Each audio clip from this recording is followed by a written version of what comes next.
Direct from Montreal, Canada, this is Rock Talk with Mitch Lafon. Rock Talk with Mitch Lafon. Welcome to this episode of Rock Talk with Mitch Lafon. Joining me on the phone from the band, Wang Chung. It is singer-songwriter Jack Hues. He has a new album out called Prima Teef.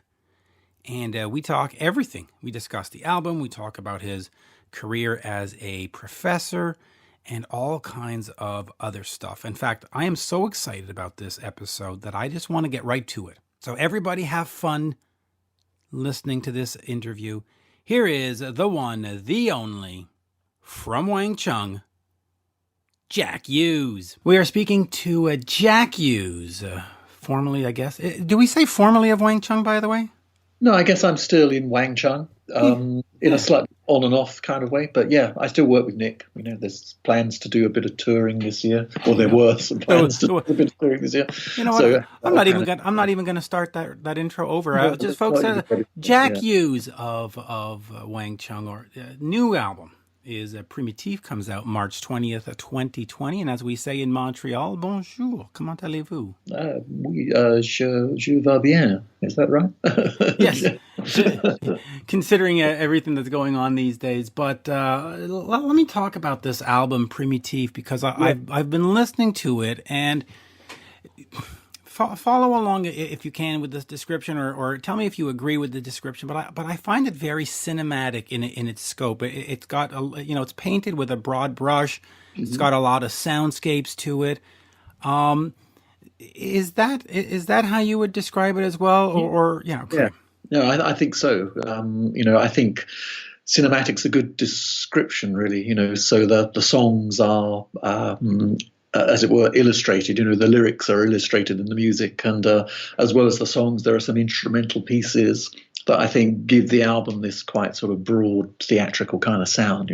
Yeah. So talk to me a little bit about the genesis of this. Was this something, because it is your first? Maybe fans may not know, some may not know, but it is your first solo album, and they're like, "Wow, he's been at this since the early '70s. What took him so long?" But are these songs that have been sitting around for 20, 30, 40 years, and you finally dusted them off and said, all right, let's do something? Or did you sit down one day and go, I'm going to do my first solo album. Yeah. What am I going to do? Well, as with all my projects, they begin with just writing whatever it is I'm writing. I guess since around about 2000, I haven't really done a lot of work with songs as such. We did a Wang Chung album in 2012 called Taser Up, which I guess had some songs, but they sort of were songs that have been lying around a bit. But most of my work in the last I guess it is sort of 20 years almost, but let's say 15 years, has been with my jazz sort of quartet. And I say jazz in inverted commas. It's closer to sort of prog rock, really, But a lot of that work anyway has been instrumental, So when I sat down starting writing songs again, I did have this sense of, this was a sort of a return to songwriting in a sense. And Prima Teef is the result of that sort of quite high focus on songwriting and trying to bring to bear like many, many years of experience in that realm. Well, since you bring in the Prog mention, let me go with that for a second. You did do an album called Strictly Inc. with Tony Banks of Genesis, and you can easily say that is a Prog connection. Talk to me a little bit about that Strictly Inc. and working with Tony Banks, and is that something that at some point you'd like to do more of, get back working with Tony? Yeah, if he was into it, it was a good project to do. When I was a teenager, I was a really big Genesis fan. That's the sort of Peter Gabriel Genesis. So albums like Selling England by the Pound and Foxtrot, I still love. So when I got a call from Tony asking if I'd be interested in collaborating with him, both as a writer of lyrics and singer, that was a real thrill, and chatting with him about the sort of the live shows with Genesis in the early days and the kind of gear that he used, and just sort of working with him on that album was a sort of education, really, and a great time to reflect on that bit of my life as well, in terms of the music that I grew up with, And I think that's come even more into focus in the last few years sort of working in Canterbury. I live in a town called Canterbury, which is about 60 miles southeast of London, and that has a sort of very thriving sort of prog rock tradition. Back in the 70s, there was a band called Soft Machine, Caravan, various other bands, Egg, Hatfield and the North, Gong have a Canterbury connection. So I suppose Canterbury prog is quite a specific thing and involves the sort of confluence of rock music and free jazz in many ways. But so prog is sort of, I've become much more aligned with it, and I suppose the reason I became unaligned with it was the early days of Wang Chung, when really punk had taken over in London, and prog was a four-letter word. Well, yeah, it was. All right, so you did mention the jazz influence quintet, Yeah. and doing jazz, and then we've got this album that's cinematic, and we did the prog thing. Talk to me about evolving musically, because arguably you could say, well, in the dance hall days and all that stuff, very pop oriented, very MTV oriented, and you moved away from that. Is it fair? Is it fair to say you moved away from it? And talk to me a little bit about that musical progression. Why didn't you stick being the pop guy for the next 35 years? Yeah. That's an interesting question. I remember that sort of thing of writing dancehall days. Again, I don't will songs to come; they just come. And it's like almost like channeling them somehow. So dancehall days came through. I wrote it down and we performed it. And then I remember this sense from the record company of like, okay, great. So next album, write 12 of those. And it's like, well, it doesn't really work like that, And I think a lot of artists actually, having done something, they then sort of want to do the opposite almost, And I guess our version of that was to do To Live and Die in LA, which was a movie soundtrack. And that involved writing quite extended pieces and so on, for the actual score. This sort of evolution, I suppose, is what it is, through songwriting. I've got nothing against pop songs. In fact, I think it's a massive discipline to try and write a really cogent pop song. But I suppose these days I do like to push the conventional boundaries of what a pop song is, and I think prima teef, each song is really a sort of little experiment with form and with content as well in many ways. It is, and I'll explore the pushing of boundaries a little bit, and then I'll get right back to prima teef. But if you look at what you were doing in the video age, the MTV age, the Much Music age, if you want, with Everybody Have Fun Tonight, with To Live and Die in LA, the videos weren't just straight performance videos. You actually put some thought into it. How important was that for you to not just stand in a room with a guitar and turn the camera on and film for 10 minutes and go, okay, our single is done? Talk to me about using that technology and wanting to present, because you look at Everybody Have Fun tonight, I should say, now, and it still looks cutting edge. And we're 35 years later. Yeah, it's interesting, isn't it? I mean, I think video was cutting edge back at that time, so we're talking early 80s through to the mid 80s. MTV was a brand new format, and was fascinating in many ways, actually, not just the content of endless videos, but the fact that it was the first time that music was broadcast right across North America from a central source. So before that, you had radio stations in cities, and each city had its own sort of spectrum of radio stations, and each of them had a very strong identity, and the music they played, was very much sort of part of that identity.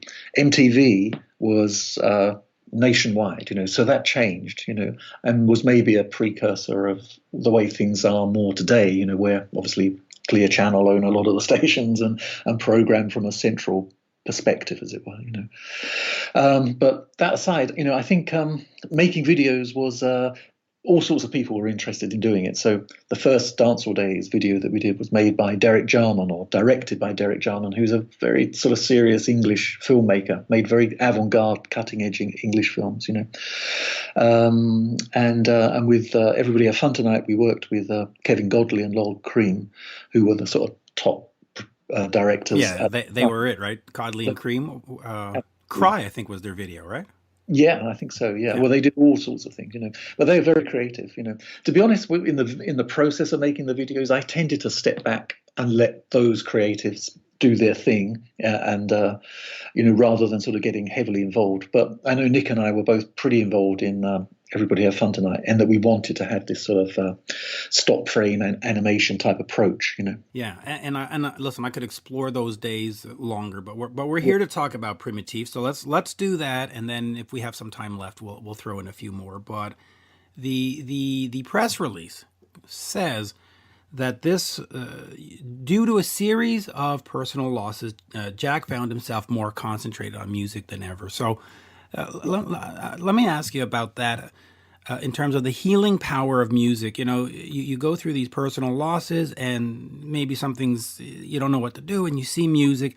How much of, and I don't want to get too dramatic, but how much of a salvation or a call to arms is it to just sit in a studio and say, okay, we're going to make some music? Yeah, it is. Salvation is not too strong a word, I don't think. And music has been that at various times in my life, I think. And writing is a kind of therapy in a way.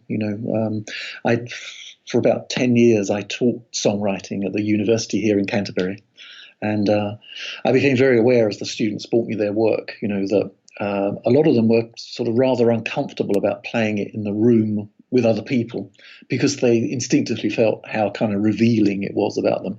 And not just, if the lyrics were about personal things, that's one thing, but just the whole manner in which you present yourself through a song is very revealing. So yeah, writing songs has a strong therapeutic aspect, and I think that's part of what Prima Teef is. It was certainly these sort of losses and emotional things that I went through at the time were cathartic, really, and I think they put me into a place where, finding myself for the very first time in my life, in a way, on my own, I sort of had a lot of time on my hands, and I devoted it all really to writing and recording these songs. So where does that leave you for the future? Are you in a groove now where you say to yourself, hey, you know what? This was, as you said, cathartic, and I want to keep going? Or do you say, all right, I did the solo album, now stop asking me about the solo album, all right? Yeah. Is it a springboard to something coming, or is it, the period at the end of the sentence? I think it's definitely, as a piece of work with my sort of journey through songwriting, since, I probably started writing songs when I was like 12 years old, In fact, I did write my first songs at that time. I can remember them. And, through to where I am now, that's a long journey. And so this is a sort of culmination of my approaches to songwriting.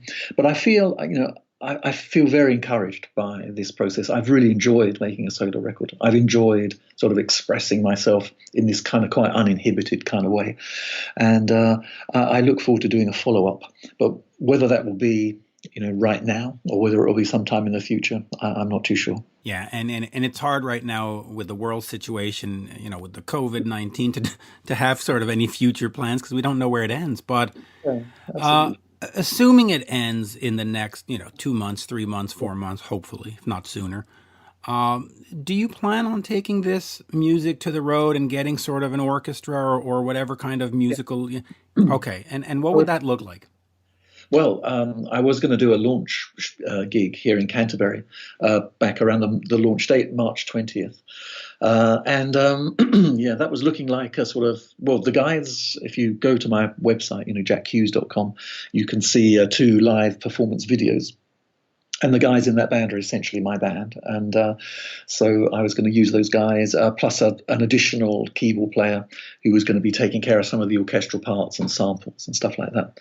So a largish band, I would really relish the opportunity at some point to do it with a small orchestra, because there's a sort of orchestral component to the album, and that would be great to realize.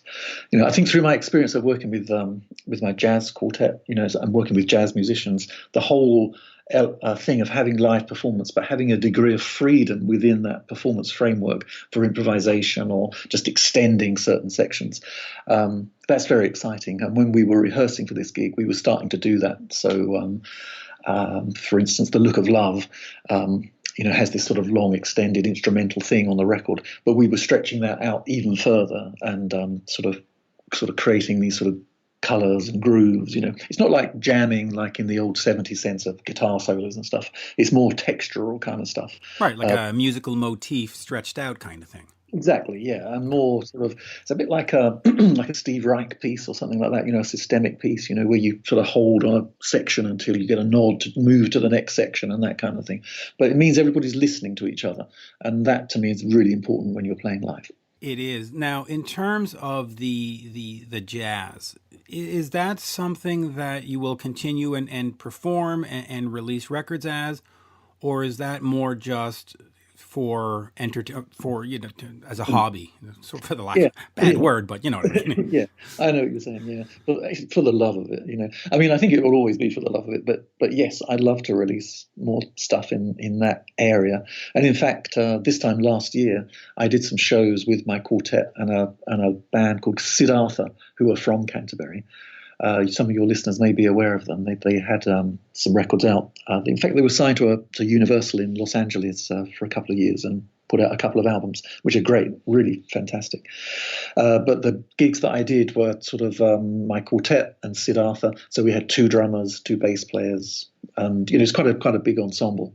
And we were playing a number of pieces, some of which I'd written, but others were covers. And anyway, to cut a long story short, we recorded those shows, and we're going to be releasing a sort of live album towards the end of this year, which is like created out of the recordings we made. That's great, and this is a very specific Montreal question, but we do have our International Jazz Festival here that has, somewhat renowned. Have you played that? Because if you have, I've missed you. No, we haven't. No, it tends to be a pretty local thing. For a while we were doing a few gigs in London. There's various jazz venues that we were playing. But I guess for dyed-in-the-wool jazz heads, we're a bit rock, really. And for a rock audience, we're a bit jazz. It sort of falls between the two. I'm always very sort of skeptical about defining music in genres, and I think for me in particular, I love the border zones between genres, and I would really hate to think I was defined by any genre. Yeah, and I'm glad you mentioned that, because people always ask me, what kind of music do you like? And I say, well, whatever my ears like. And they go, well, how? And I'll say, well, I like Duran Duran, and I like Bon Jovi, and I like Kiss, and I like Black Sabbath, and I like Wang Chung. And they go, how? But they're so different. I go, so what? My ears like it. Exactly. Yeah.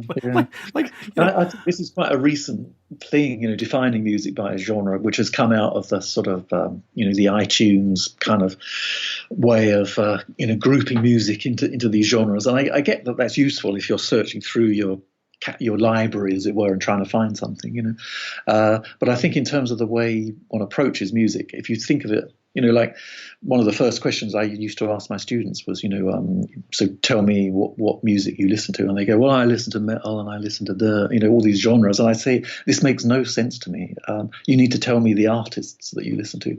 And that's what I think, music is about the artists. It's not about genre. And great artists tend to use all kinds of different genres. I think that's true of Wang Chung in many ways, I'm not saying we're great artists by that, but I'm just saying, I guess growing up with the Beatles, you bought a Beatles album and you got a massive spread of genres, right the way through their careers, really. So Revolver, which is supposedly a very cogent album by them, starts with Taxman, which is sort of kind of guitar rock, isn't it? And then Eleanor Rigby is for a string octet, and then I'm Only Sleeping is John's sort of almost acoustic hippie kind of thing, and then George's Love You Too, it's like he's dipping his toe into the Indian raga thing, So they were really a massive spread of music, but their integrity as artists is what holds it all together. And so you don't question that they're kind of dressing up in a different set of clothes to play a certain song, I agree. Now, I do want to ask you a little bit about the teaching thing, because, music is always, to me, about spontaneity, about being inspired, about this. And when you teach it, sometimes you have to deconstruct it and say, this is what happens here. And how do you approach teaching? Do you sort of deconstruct stuff into theory and bits and parts and stuff? Or is it like, hey, people, go find your inner, how do you approach it? Yeah, sort of both, really. I mean, I try to sort of, each student, I try to really sort of listen to what they were doing, try and hear their strengths, hear their weaknesses, help them with the weaknesses, amplify the strengths, But I think there's a lot to be said for looking at certain key songs, a song like God Only Knows, for example, by the Beach Boys, and just appreciating the craftsmanship in the song, I don't think that you can write songs using theory, I know I follow this Twitter feed called Dark Music Theory, which I find quite funny, because you have all these kids on it. I mean that with all great respect to kids doing music, but they'll sort of say, "Oh God, music theory is so boring," but I know I have to do it to be a great musician, and I sort of think, well, you don't have to do it. It's useful, but it's not essential. And I think there is maybe this misconception that if you're really great at music theory, you'll be a great musician, and that isn't the case at all. I think you need a good ear, and spontaneity is very important. But to turn away from music theory entirely, I think, is to miss a really fascinating aspect of music. Yeah, I agree, and I do want to just quickly get back to the Wang Chung days, just for a second, and I don't want to bore you with it, but. I'm always happy to chat Wang Chung. Oh, good. See, Yeah. listen, it was great times back in those early '80s. I got to tell you, but the video presentations and we talked about it before, but Yeah. you were so known for that. The look of To Live and Die in L.A., the look of Everybody Have Fun Tonight. How difficult was it for you then to translate the band to a live setting? Because the fans are coming and they're expecting to see all kinds of things going on. And then they've got these guys standing here playing the songs. And I don't mean to depreciate what you're doing, but it's certainly not the same energy. Yeah. How difficult was it for you to bring it to the fans? Yeah. I think not difficult in the sense that, I grew up in an age, pre-videos, so my sense of what a band was that they stood there and played, and that was enough. And the music, in a way, you almost like shut your eyes and get into the music, and to me, if I'm honest, the whole video thing was not like over elaborate, but it brought a sort of different sort of thing into music, I guess again in Canterbury there was this thing called Classic Album Sundays, where this lady sort of set up this thing in a shop where people would just go along and listen to an album that she'd choose, and you'd have a group of like 12 people just sitting around in this shop with their eyes shut, listening to the music, and I went along to one of those, well, more than one of those, and I loved it, and it reminded me of like in the sort of 70s when I was a kid, going to somebody's house and just sitting and listening to music with them. That was a very special thing, and the way the music triggers your imagination is great. Whereas I think with videos, it does a lot of the work for you and rather spoon feeds you the imaginative side of it. So to that extent, I always felt a little kind of skeptical about videos and stuff like that. So to answer your question, my sense of the band being on stage, I didn't ever feel that we needed to kind of replicate the videos or stuff like that, But I think I've got better at being on stage, since doing the jazz thing in many ways, and also since doing the teaching as well, because teaching is a kind of performance as well, and that gives you a certain sort of energy and confidence about holding people's attention and so on, I fully agree with that comment. I have a couple of friends that are teachers, and I always say to them, "You got to approach it like you're heading out for a rock show. You got to keep them interested. It's a rock show." So. Yeah. All my students will be laughing if they heard me saying that, but it is important. Yeah. Well, it is. I mean, you when you're a public speaker, which is what a teacher is, you have to be entertaining or at least engaging. Yeah. Not to be goofy, but you have to be engaging, and that's what a rock show is. A rock show, you look at, David Lee Roth or Freddie Mercury, they were engaging. They didn't just stand there. So, sure. Yeah. So let me just ask you then, what happened with Wang Chung? Because again, I was back then, and I would see this video, Dance Hall Days, and blah blah blah, and it was you were on all the time. Yeah. And then by the time that we got to the end of the 80s, early 90s, you weren't there all the time. It just vanished. Now, was that you gave up on it? The record company gave up on it? What's sort of the story for you in terms of your perspective? Yeah, I think it was Nick and I, who were Wang Chung, basically, Wang and Chung, are quite different in our approaches to things, and I think, paradoxically, the success of Everybody Have Fun Tonight.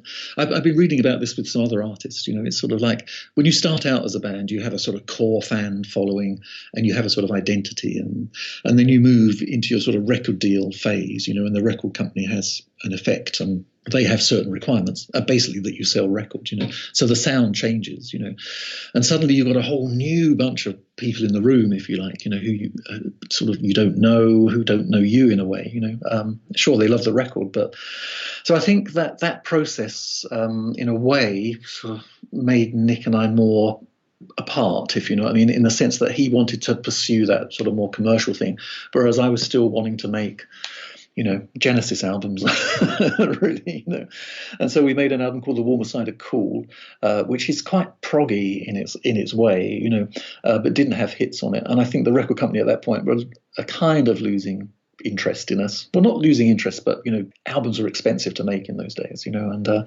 so they were kind of like, okay, well, you've done that one, now make a hit album, and I think by that time Nick and I were really sick of it.